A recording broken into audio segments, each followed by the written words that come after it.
Another woman coming forward to say Bill Cosby drugged and raped her. She was one of the Jane Does from the infamous 2005 case against the embattled comedian. Her name is Patricia, and she first met Cosby when she was 22 years old and an aspiring singer. This was in the late 70s. She presents two new angles not previously covered. First, a bizarre request that she says Cosby made about her appearance, and the location she says Cosby chose for the alleged attack. We have agreed to protect her identity, which is why she appears in silhouette. Here's her story. You were 22 years old. Yes. When you say Bill Cosby invited you to a dinner party at his home in Massachusetts. When you arrived there, you realized it wasn't exactly a dinner party, as you had imagined.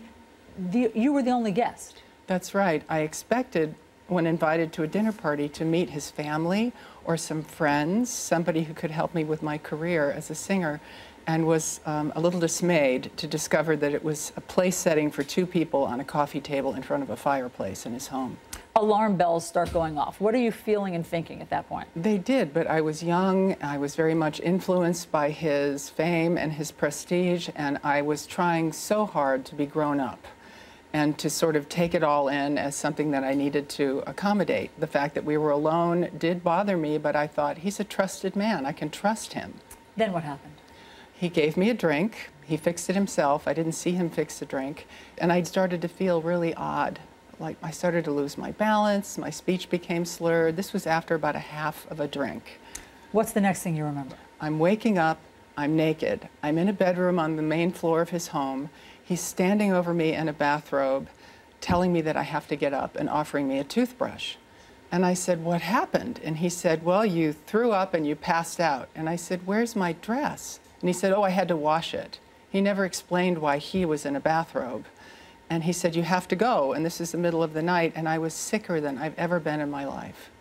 Did you know that something beyond his story had happened to you? No, I did not. I really believed him. I thought I'd humiliated and embarrassed myself and couldn't figure out after less than one drink why I'd had that reaction. To my knowledge, I'm the only person who's accounted for an episode that took place in his family home in Shelburne Falls, Massachusetts, where he raised his family with Camille, where his son is buried. To do that in a house where you raise your family just seems really abhorrent to me, and I want the world to know that that's what he did. Whether it was with Camille's knowledge or not, I don't know. So you were embarrassed, you were humiliated, you still wanted to impress this man who was going to act as your mentor, who was Bill Cosby, who was at that time one of the most trusted men in America, and you saw him again. And then when did you realize that you say you were in danger with him?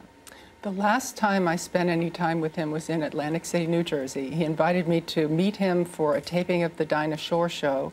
And after the show, he invited me to his penthouse suite in the casino resort where he was staying. And he met me at the door, and he would not allow me to enter the suite unless I took the two pills that were in his hand. I said, what are they? He said, oh, they're just something to relax you. And I said, okay, because I wanted to spend time with this man who was offering to help me with my career. And about 30 minutes later, I don't remember anything until the next morning when I was waking up. I woke up with my hair a mess, my makeup a mess, naked, and I felt like somebody had penetrated me. That's the time that you felt fairly certain that you had been raped. That's right. And I went to confront him about it, and he became furious with me, called me ungrateful, and threw me out of his suite. Did you go to the authorities? I did not. You know, I've been asked a lot, why didn't I go to the authorities? People didn't challenge powerful men in 1978, 1979, or 1980. They just didn't. I told friends and family members, and sadly, many of them didn't believe me.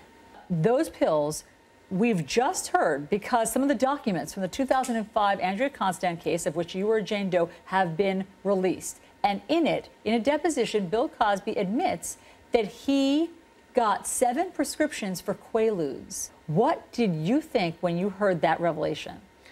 I was happy that that was released because it felt like our stories were validated. I know that in the same deposition, at one point he said he gave Andrea Constand some Benadryl. Benadryl will not do to us whatever he gave us did. It will not make us unable to move. It won't make us as sick as we were made. So I was happy that that was reported that way. There's another thing that happened around the Dinah Shore show where he, before you feel that you were attacked and raped, he wanted you to look a certain way. Yes. What was that? I believe he had an obsession with Queen Noor of Jordan. She met and married King Hussein. He would send me clippings, photo clippings from the newspaper and magazines of her. She wore her hair up in a particular way. And he asked me, before coming to Atlantic City, to have my hair done the same way that she had her hair done. So bizarre. He had a fixation, you believe, with Queen Noor and wanted you to pose as her. I mean, unconsciously. Yes, I believe so. And I've also heard from my therapist, who was the one who connected me with the detective investigating Andrea Constand's case, that there were other women who also spoke about their experience of trying to be made to look like Queen Noor. So I don't think I was the only one, but to my knowledge, I'm the only one who's mentioned it so far. I think what he's done is very addictive in nature, something that he can't seem to stop, a compulsion of some kind. And it does seem to be about women who are incapacitated and unconscious and taking advantage of them. It's important to me also to say that I know that I had a part in this. I allowed my ambition to become a singer to overrule the choices that I made. I did not listen to my intuition about the red flags that I saw along the way, so I know that I played a part in that, and I also placed my trust in a flawed human being, and that was my part.